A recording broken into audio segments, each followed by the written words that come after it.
Delivering the economic policy of the government in Parliament today, Prime Minister Ranil Wickremesinghe has said that the country's economy will see a number of reforms taking place in the next 2 years. Addressing Parliament, Prime Minister Ranil Wickremesinghe said that a competitive social market economy will be created. The Prime Minister said that the objectives of the government are to reduce state expenses while generating more revenue and to reduce the budget deficiency from 3.5% of the GDP.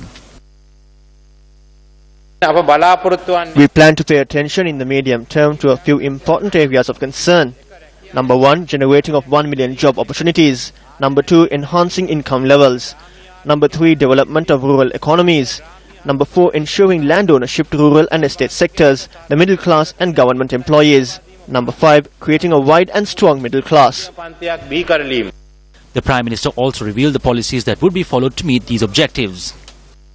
වසර 10කට වඩා වැඩි කාලයක් බලපත්‍රලාභී ඉඩම්වල ජීවත් වන සියලු දෙනාටම We will allow those who have lived on land given on permits for over a decade to possess ownership of such lands. For those who have been living on state-owned rented houses for over 10 years, we will provide them with the ownership of such houses.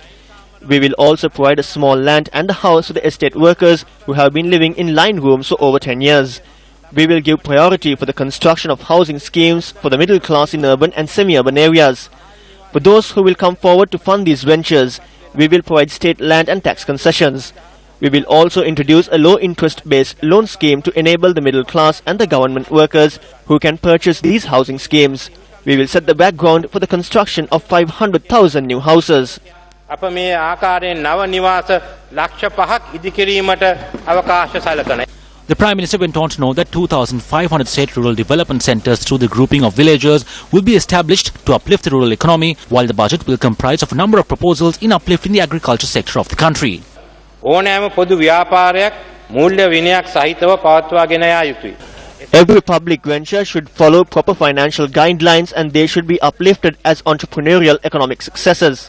Towards achieving such results, we will establish a State Holding Corporation Limited, an organization that will provide state entrepreneurship built along the lines of the famous Temasek Company of Singapore, which successfully manages state enterprises. We will take measures to secure the funds in the EPF and ETF. Both these funds will be amalgamated to create a new national pension fund. We will take steps to re-evaluate the antiquated pension scheme. We will also take steps to introduce a new national pension plan that will take the workers and their retirement needs into account. We will make structural changes in the central bank, enabling them to engage in their work in a more independent manner. The task of managing exchange processes and managing the ETF will be taken out of their purview. A new act to manage the exchange will be introduced. We need not maintain the supergain tax any further. Our objective is to become a low tax regime. We also need to revitalize underperforming enterprises within the Underutilized Assets Act and bring the necessary revisions. With an objective of providing facilities for trade activities, we will also bring trade-determining laws that will manage import-export mechanisms in place of the Import-Export Bill. The Prime Minister said that the government plans to develop the Western Province as a megapolis and also develop other areas of the country in line with that process. වසර 13ක අධ්‍යාපන අප අනිවාර්ය කරනවා. We will encourage and make mandatory an education process that will go on for 13 years. We plan to restrict the number of children in a classroom to 35. Schools will be provided facilities and access to the digital world. We will ensure that there will be tremendous opportunities within ICT in generating employment for 1 million people. We will take steps to provide laptops for university students on a 3-year interest-free loan basis while providing free Wi-Fi zones for all universities. We will remove all taxes imposed on knowledge and talent. As a step in this direction, we will remove taxes on all books and the import of sports equipment.